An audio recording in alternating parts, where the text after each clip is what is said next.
boogity, boogity, get up on your feet. Hey, hello. Hey, look, let me just say right up front, I've been slacking, okay? I know I didn't have a show last week, and here it is. It's already Tuesday, and I'm just getting around to doing it this week. But folks, give me a break. Do you realize in our first 6 races, we've been to the West Coast, we've been to the East Coast, we've been to the Central Time, we've been all over the place. And so DW's old body is kind of out of sync. I feel like I did when I went to Australia last year.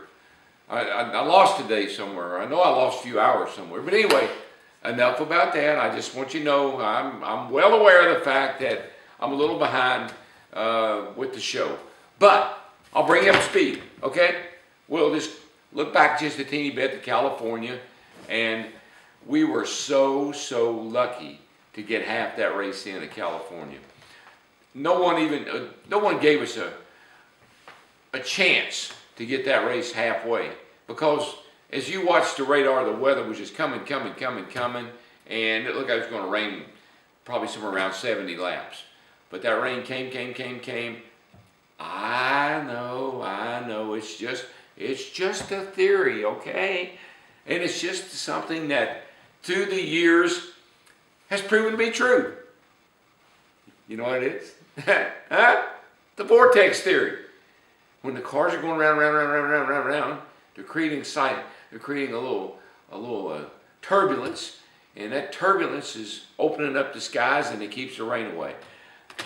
Look, I know that's BS, okay? You know it, I know it. But, gotta give it, there's gotta be an explanation of some kind. We got half the race in, and we do it all the time. Now you can't, the vortex doesn't work, cars sitting still on pit road. If they're not running, they're not moving, then it doesn't work. It just works when the cars are out there going around in circles. So just a little trivia for you. I guess we'd call it trivia. Anyway, California was lucky, and Tony Stewart, there were a number of lucky people in California. I think Tony Stewart really lucked out, and I tell you why. I'm not sure what Denny Hamlin and Darian Grubb are thinking. Denny caught Tony right when the rain came. And then Darian decided to bring Denny down pit road and make a pit stop. Now, I don't know what radar he was looking at, but every radar that I know of and all the people in pretty much up and down pit road knew the rain was there and it was probably going to stay. So they gambled, I guess you'd say, and they lost. They lost big time. So Denny went from running second with the second best car to somewhere back, I don't know, 10th, 11th, 12th, wherever he came back out of the pits. Bad move, bad call. But if it had not have rained, or if the rain had held off a little bit longer, Denny had caught Tony. And Denny had a faster car. Watching the lap times, he's much faster. He would have gotten by Tony, but the rain came, and that sealed the deal for Tony. Another guy that was lucky and had a lucky week was our good friend Jimmie Johnson.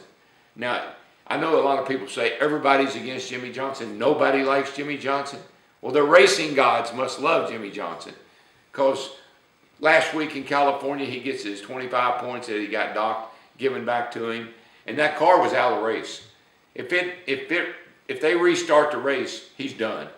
They had an oil cooler busted. The oil cooler would have had to have been replaced. Now, they may have been able to bypass it, but whatever they had to do, he was done. He was toast.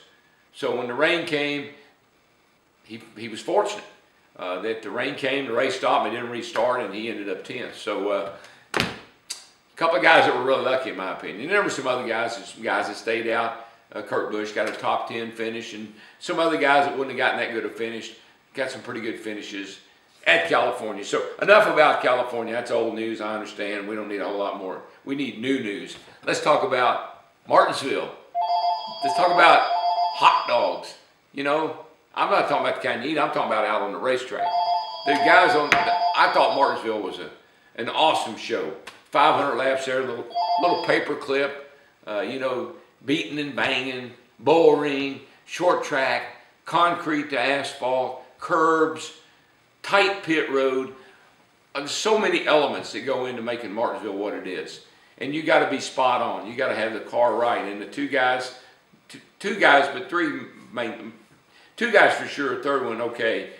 Jimmy Johnson, Jeff Gordon, and Dale Jr.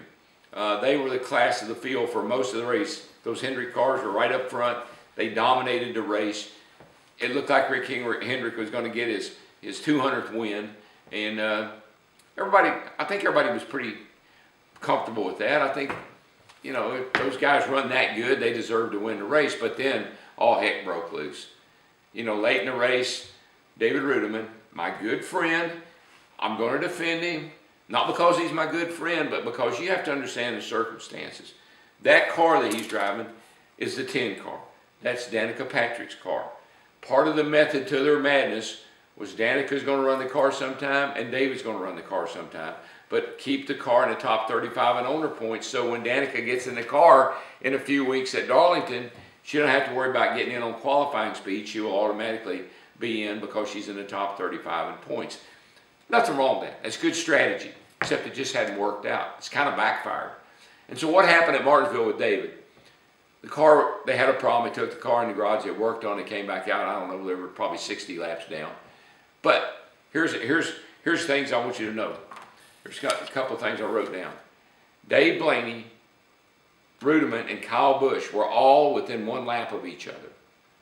The 10 car is 1 point out of the top 35. So if Rudiman could have kept going and finished ahead of Blaney, which he would have, he would still be in the top 35 in points. But if he stopped, then Blaney was going to get the points. And so David was in a no-win situation. And Martinsville, tough place. There's no way to get on pit road anywhere except in turn 3.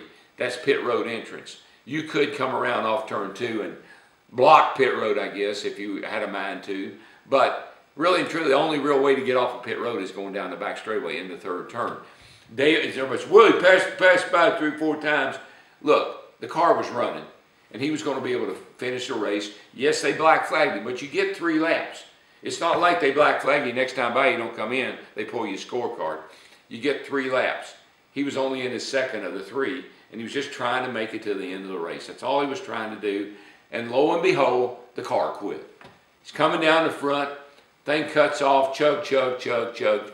Let me ask you something. If you were going down the interstate to work, and you're out here in the passing lane, you're in the fast lane, and your car runs out of gas, and it's 5 o'clock traffic, or 8 o'clock traffic, whatever time of day it is, and you're over here, and you want to get over here, what are you going to do?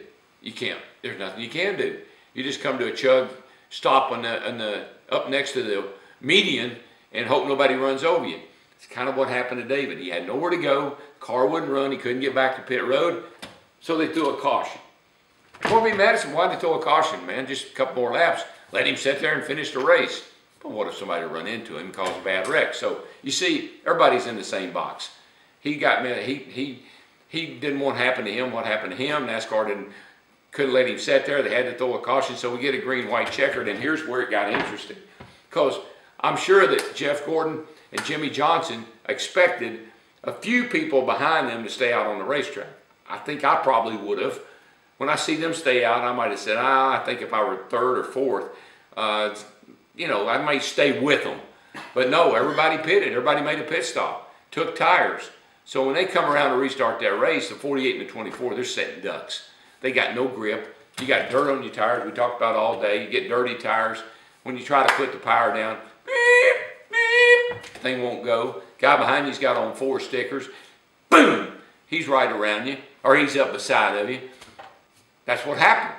They go in the corner 3 wide. The 15 car Boyer bounces into the 24 Gordon. The 24 Gordon bounces into the 48.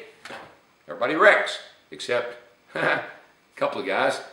Ryan Newman, he slips by. You can just see him slipping by on the inside. Here comes Allmendinger, gets banged around. He slips by on the inside.